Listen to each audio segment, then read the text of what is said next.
Quem diz o povo ser o Filho do Homem? Essa pergunta foi feita por Jesus aos seus discípulos e está em Mateus capítulo 16, do versículo 13 ao versículo 20. Nós vivemos em um tempo de pluralismo religioso. Há um discurso de tolerância e inclusão que relativiza a fé e polariza todas as religiões em um ser supremo. Por causa dessa realidade de relativismo, pluralismo e de todos os aspectos que envolvem essa questão, surgem algumas perguntas. A primeira é: por que defender a fé cristã? Por que se esforçar e trabalhar para desenvolver uma cosmovisão cristã ou para criar estruturas de argumentações apologéticas? Por que isso é necessário? Por que se esforçar em relação a esse assunto? Se não há uma verdade absoluta, se não há um único Deus que deve ser cultuado, adorado e defendido. Então a pergunta que muitas pessoas fazem, inclusive dentro das igrejas evangélicas, é o porquê defender a fé cristã. E a resposta dessa primeira pergunta está no texto de Mateus capítulo 16. Jesus, após ouvir as respostas de quem as pessoas estavam dizendo que ele era, Jesus nos deixa entender que essas respostas estavam erradas. E ele muda o seu direcionamento, ele muda o foco da sua pergunta e se direciona aos discípulos dizendo: mas e vós, o que dizeis ser o Filho do Homem? A resposta verdadeira que Pedro deu por revelação divina se tornou o fundamento da igreja. Em Efésios capítulo 2, versículo 20, diz que a igreja do Senhor Jesus está edificada sobre o fundamento dos apóstolos e profetas. Em 1 Timóteo capítulo 3, versículo 15, diz que a igreja é a coluna e firmeza da verdade. E foi exatamente diante desse diálogo, com esse diálogo de Jesus com seus discípulos, que o apóstolo Pedro deu uma resposta correta segundo a revelação de Deus. O apóstolo respondeu: tu és o Cristo, o Filho do Deus vivo. Jesus então responde que esse tipo de resposta ou essa crença, essa fé, não pode ser uma simples compreensão humana ou uma simples abstração da mente humana, mas é uma revelação de Deus dada ao homem para que ele tenha uma fé verdadeira, uma compreensão verdadeira da pessoa do Senhor Jesus Cristo. Por isso, esse diálogo de Jesus com seus discípulos fundamentou a igreja em algo que é correto e que é a base da nossa fé. A base da nossa fé, da nossa salvação, da nossa comunhão com Deus é a crença de que o Senhor Jesus Cristo é o Deus encarnado e a sua vida e a sua obra nos trouxe a salvação, nos trouxe a redenção. Então, aí nós temos uma outra pergunta importante, que é o seguinte: qual a implicação em se crer em um falso Cristo?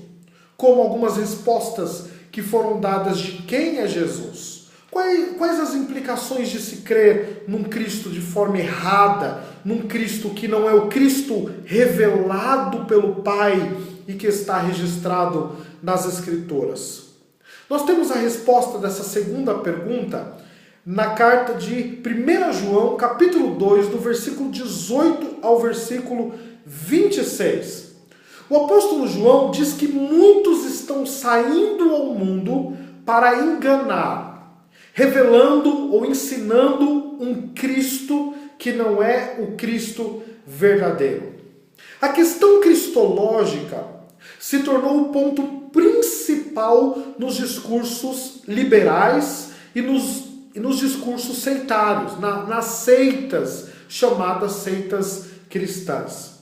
Seja na negação de Cristo ou na apresentação de um Cristo falso, a grande questão para o apóstolo João e para as Escrituras é a crença sobre Cristo. O que as pessoas estão acreditando e pensando sobre o Senhor Jesus Cristo. João diz que negar Jesus Cristo ou crer num falso Cristo é negar o Pai e negar o Filho. Cristo é o grande problema para as seitas e para os falsos profetas. Os discursos, os ensinos doutrinários que mais causam problemas e revelam um distanciamento do verdadeiro cristianismo e da palavra de Deus é o discurso a respeito da pessoa e da obra de Cristo. A cristologia é o que determina que quando um grupo é verdadeiro, é a verdadeira igreja de Deus, ou quando um grupo está se afastando do verdadeiro evangelho. Porque, segundo lá no Evangelho de Mateus, a revelação do Senhor Jesus Cristo e a resposta que a igreja dá ao Evangelho do Senhor é o fundamento da verdadeira igreja. Então, o problema é cristológico. E um falso Cristo, um Cristo que não corresponde à revelação das Escrituras, vai levar as pessoas a um culto desviado, a uma doutrina desviada do verdadeiro Evangelho. Nós precisamos defender a fé cristã e precisamos estudar e desenvolver argumentos apologéticos para que a pessoa de Cristo tenha a primazia na vida da igreja, tenha a primazia na vida cristã. E isso para que possamos propagar a correta cristologia, para que possamos revelar o verdadeiro Cristo, porque é por Cristo, o Filho do Deus vivo, que nos dará a vida eterna. É isso que diz lá em 1 João, capítulo 2, versículo 25. É o Cristo encarnado, é o Cristo Filho de Deus, é o Cristo que morreu na cruz, que se entregou na cruz a nosso favor, nos substituindo, cobrindo os nossos pecados e nos dando a comunhão com o Deus Pai.